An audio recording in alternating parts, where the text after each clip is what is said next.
জয় হিন্দ বন্ধুরা, আমি দীপঙ্কর মণ্ডল। আপনারা দেখছেন নবান্ন নিমন্ত্রণ। আপনাদের সবাইকে স্বাগত। বন্ধুরা, এই পিছনে আমার ব্যাকগ্রাউন্ড দেখে বুঝতে পারছেন আমি কলকাতার বাইরে আছি, কিন্তু এমন কিছু খবর আমরা পেয়েছি যার ফলে একটা প্রতিবেদন না করলেই নয়, এই জন্য আপনাদেরকে উপহার দিচ্ছি। দেখুন, আমাদের যে শ্রীমান ভাইপো, মানে মমতা ব্যানার্জির ভাইপো বলা হয় যাকে, অভিষেক বন্দ্যোপাধ্যায়, তার কিছু খবর নিয়ে আজকে এই এপিসোডটা তৈরি করব। ভাইপো ভাঙছে, এই থাম্বনেলটা দেখে আপনারা এসেছেন। ভাইপো ভাঙছে মানে একটা তো পুরসভা নোটিশ দিয়ে দিয়েছে, তার যে কালীঘাটের কাছাকাছি যে বাড়ি, মানে Harish Chatterjee street, Harish Mukherjee street, Kalighat street, এইসব জায়গায় যে বাড়িগুলো রয়েছে, সেই বাড়িগুলো পুরোপুরি বেআইনি। মানে কি জানেন তো, একটা নিয়ম রয়েছে জেলার জন্য বা কলকাতার জন্য, কোনো মিউনিসিপ্যাল এরিয়ার জন্য রাস্তা থেকে যে জায়গাটা ন্যূনতম ছাড়তে হয়, মানে আপনারা যারা সাধারণ মানুষ, আমরা যারা সাধারণ মানুষ বাড়ি তৈরি করি, তখন একটা জায়গা ছাড়তে হয়, এটাই হচ্ছে নিয়ম।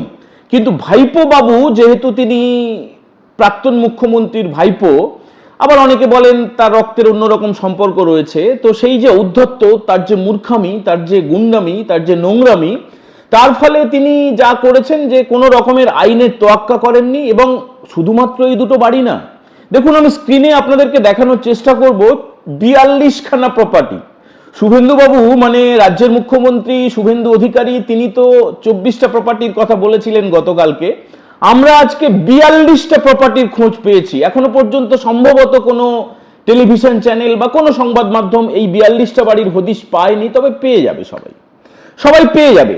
এটা খবর পাওয়া গেছে, সবাই মোটামুটি অন্যান্য সংবাদ মাধ্যম জেনে গেছে যে কলকাতা পুরসভা থেকে ভাইপো বাবুকে, মানে অভিষেক ব্যানার্জিকে, তার বাবাকে, তার মাকে নোটিশ পাঠানো হয়েছে যে এই বেআইনি বাড়িটা ভাঙা হবে এবং আপনাদের খরচেই ভাঙা হবে। মানে সরকার তার তেল পুড়িয়ে বুলডোজার দিয়ে ওই বাড়ি ভাঙতে যাবে না, ওই যে এলাহি প্রাসাদের মতো। আচ্ছা, শুধু কি ভাইপো, তৃণমূলের কোন নেতাটার বা প্যালেস নেই বলুন তো, মানে রাজপ্রাসাদের মতো বাড়ি? শান্তনু সিনহা বিশ্বাস, সে শুধুমাত্র তার কাজ ছিল পা চাটা, মানে পদলেহন করা, চটি সেদ্ধ খাওয়া, চটি ভাজা খাওয়া। তো তার যা প্রপার্টির খোঁজ পাওয়া গেছে, ফার্ন রোডের প্যালেস তো আপনারা দেখেছেন, বিরাট উঁচু বহুতল। আজকে যে প্রপার্টিটার খোঁজ পাওয়া গেছে মুর্শিদাবাদের কান্দিতে, ওরে বাবা, মানে রাজপ্রাসাদ, কোনো বাদশাহ, কোনো আলিশান প্রাসাদ, কোথা থেকে পেয়েছে এত টাকা? নতুন করে বলার কিছু নেই, এরা সব পিসি ভাইপো, তাদের যে তোলাবাজি, সে তারই অংশ এগুলো। আপনারা, আমরা, আমাদের বাড়ির ছেলে মেয়েরা চাকরি পায়নি, আমাদের প্রাকৃতিক সম্পদ লুট হয়ে গেছে, আমাদের গবাদি পশু লুট হয়ে গেছে, আমাদের পরিচিত ছেলে মেয়েরা পাচার হয়ে গেছে, নারী পাচার হয়েছে, সেই পাচারের সব টাকা, এর সঙ্গে কিছু কিছু কিডনি পাচার, কিছু কিছু ওইসব অঙ্গ প্রত্যঙ্গ পাচার করা, সোনা বিদেশের সঙ্গে ভাইপোর সব যোগ আস্তে আস্তে সব বেরোবে। তো আমরা যেটা বলছিলাম যে ভাইপো ভাঙছে, দেখুন আক্ষরিক অর্থে যেটা, ভাইপো হাতুড়ি নিয়ে তার বাড়ি ভাঙতে হবে, আর একটা ভাঙার কথাও আপনাদেরকে আজকে আমরা জানাতে চাই। ভাঙছে মানে ভেতরে ভেতরে তার শরীর, তার মন, তার চেতনা, তার বুদ্ধি, তার শয়তানি, এগুলো আস্তে আস্তে ভাঙছে। ভাইপো বাবুর একটা এক্সক্লুসিভ খবর আপনাদেরকে দিচ্ছি, সেটা হচ্ছে ভাইপো বাবু 4 তারিখের পরে তো ডিজে বাজাবেন বলেছিলেন কার বাবা আছে নাকি সে আসবে, অমিত শাহকে তুই তোকারি। তারপরে যখন সাধারণ মানুষ তাকে, মানে ভাইপোকে আর পিসিকে লাথি মারতে মারতে, ঘাড় ধাক্কা দিতে দিতে মসনদ থেকে নামিয়ে দিল, তারপর থেকে ভাইপো বাবু যেটা করেছেন, একাধিক উচ্চ পর্যায়ের যারা অফিসার, মূলত দিল্লি কেন্দ্রিক, মানে ভাইপো বাবু তো সাংসদ, ওই ভোট লুট করে সাংসদ হয়েছিলেন, তার ফলে তার একটু কন্ট্যাক্ট তৈরি হয়েছে। তিনি বেশ কয়েকজন অফিসারকে ফোন করেছিলেন এবং কয়েকজন নেতাকে ফোন করেছিলেন। তিনি বলেছিলেন যে আমাকে একটা এসকেপ রুট দেওয়া হোক। মন দিয়ে শুনুন, this point should be noted. Escape route দেওয়া হোক, অর্থাৎ আমি পালিয়ে যেতে চাই আমার বউ বাচ্চাকে নিয়ে, পিসি জাহান্নামে যাক, পিসির চিন্তা আমার নেই, আমার কোন কোন নেতা কি কি করছে সেটা আমার জানার দরকার নেই, আমাকে আপনারা পালিয়ে যেতে দিন, একটা অন্য নকল পাসপোর্ট তৈরি করব, ভিসার জন্য অ্যাপ্লাই করব, আর কিছু সম্পত্তি অন্যরকম হাওলা টাওলা অনেক ব্যাপার আছে, সেগুলো নিয়ে আমি কিছুটা নিয়ে চলে যাব, আর বাকি সম্পত্তি এখানে থাকবে, সরকার সেটা ক্রোক করে নি। কিন্তু কোন সভ্য দেশে কে মানবে এই দাবি? কেউ মানেনি, কেউ মানেনি। ভারত সরকারের যে বিভিন্ন মন্ত্রক রয়েছে তারা অত্যন্ত কড়াভাবে নজরদারি রেখেছে। আর এখন তো রাজ্যের মুখ্যমন্ত্রীর নাম শুভেন্দু অধিকারী, তিনি তো 4টে লুচ্চা লাফাঙ্গা গুন্ডার নাম গতকালকে তিনি বলে দিয়েছিলেন, একটা হচ্ছে জাভেদ খানের ছেলে, একটা হচ্ছে এই ভাইপো বাবু, আর একটা হচ্ছে রাজু নস্কর বেলেঘাটার, আর একটা সোনা পাপ্পু। তো একদম লুচ্চা, একদম লুচ্চা বলতে যা বোঝায়, মানে একে ফুলিয়ে ফাঁপিয়ে মিডিয়ার মানে চোর পোটার যারা আর কি, যারা পা চাটে, যারা রিপোর্টার, এই মিডিয়ার একটা বড় অংশ ফুলিয়ে ফাঁপিয়ে তাকে এমন ভাবে দেখিয়েছে যে বিরাট সম্রাট, শুধুমাত্র একটা লুচ্চা ভাইপো ছাড়া কিছু না। আপনারা এরপর থেকে এই শব্দবন্ধটা ব্যবহার করতে পারেন, লুচ্চা ভাইপো, লুচ্চা। তো তার সেই লুচ্চা ভাইপোর লুচ্চামিটা ধরে ফেলেছে সরকার। রাজ্যের মুখ্যমন্ত্রী শুভেন্দু অধিকারীর নির্দেশে, তিনি তো স্বরাষ্ট্রমন্ত্রীও বটে, রাজ্যের পুলিশ মন্ত্রী, লালবাজারের ঝানু গোয়েন্দারা এমন নজরদারি রেখেছে, কোনোভাবেই কিন্তু ভাইপো পালাতে পারছে না। এই কারণেই আমরা থাম্বনেলে রেখেছি ভাইপো ভাঙছে। আর এই ভাইপোর ভেঙে পড়ার খবর, মানে তার বাড়ি ভাঙা, তার সম্পত্তি ক্রোক হওয়া, তার ব্যাংক অ্যাকাউন্ট সিজ হয়ে যাওয়া, এটা আলাদা ব্যাপার। আর যে ভেতর থেকে ভাঙনটা কেউ কেউ টের পেয়ে গেছেন। তার মধ্যে অন্যতম একদম এই লালচুল কানে দুল একটা সহযোগী চাকর ছিল, যার নাম জাহাঙ্গীর। সেই জাহাঙ্গীর ফলতা থেকে তৃণমূলের টিকিটে প্রতিদ্বন্দ্বিতা করেছিল, আপনারা সবাই জানেন। এবং তিনি নাকি এত বড় পুষ্পা, যে পুষ্পা ঝুঁকেগা নেহি, মনে আছে? সেই সব ডায়লগ এখনো মাটিতে মিশে গেছে। লুচ্চা ভাইপো যেহেতু ভাঙন ধরে গেছে, তার অন্যান্য যারা সাগরেদ তারাও তো ভাঙতে শুরু করবে।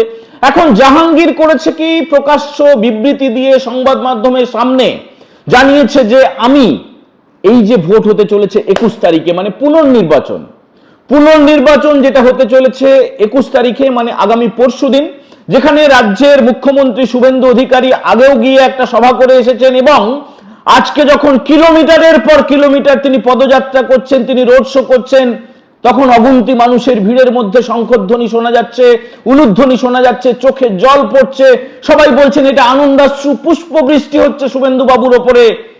তখন ঠিক একই সময়ে লুচ্চা ভাইপোর সঙ্গী জাহাঙ্গীর ঘোষণা করছে যে আমি এই নির্বাচন থেকে সরে দাঁড়াচ্ছি। দেখুন, মনোনয়ন প্রত্যাহারের দিন তো চলে গেছে, এটা তো পুনর্নির্বাচন।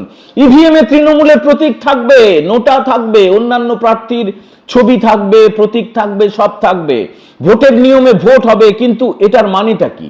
এটার মানে হচ্ছে, বলে দিই আপনাদেরকে, এটার মানে হচ্ছে ফলতার কোনো বুথে জাহাঙ্গীরের কোনো ইলেকশন এজেন্ট থাকবে না, নাম্বার 1।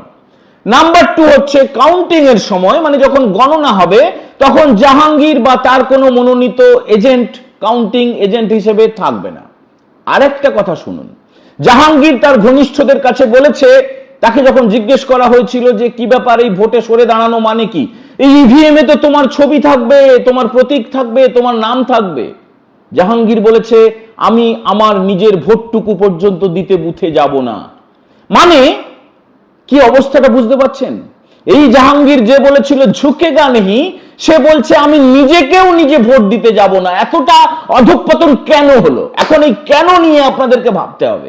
কি হয়েছে মোটামুটি আপনারা কেউ পোর্টালে, কেউ টিভিতে, কেউ ফেসবুকে, কেউ জেনে গিয়েছেন ইতিমধ্যে। কিন্তু কেন?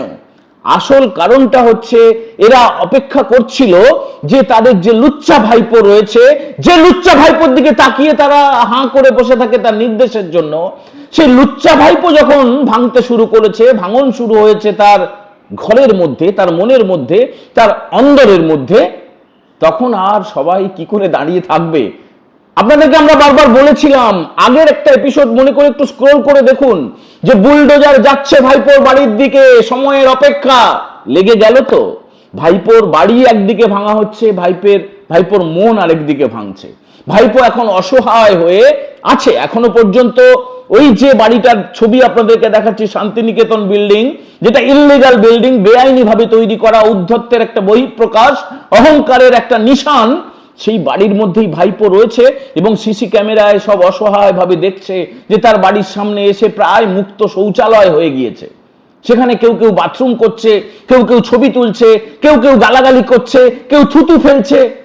এই অবস্থাটা তো ভাইপোর হওয়ারই ছিল, সময়ের অপেক্ষা ছিল। বন্ধুরা, যে প্রপার্টিগুলো দেখালাম আপনাদেরকে, এগুলো ভাইপোর প্রপার্টি। কলকাতা এবং সংলগ্ন এলাকায় ভাইপো কি করে রেখেছে দেখুন।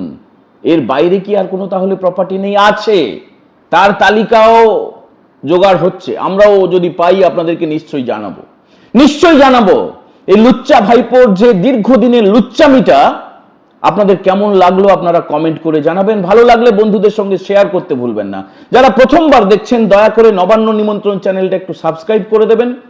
আজকের মতো এই এপিসোড আমরা এখানে ইতি করছি। সবাই ভালো থাকবেন। জয় হিন্দ, বন্দে মাতারাম।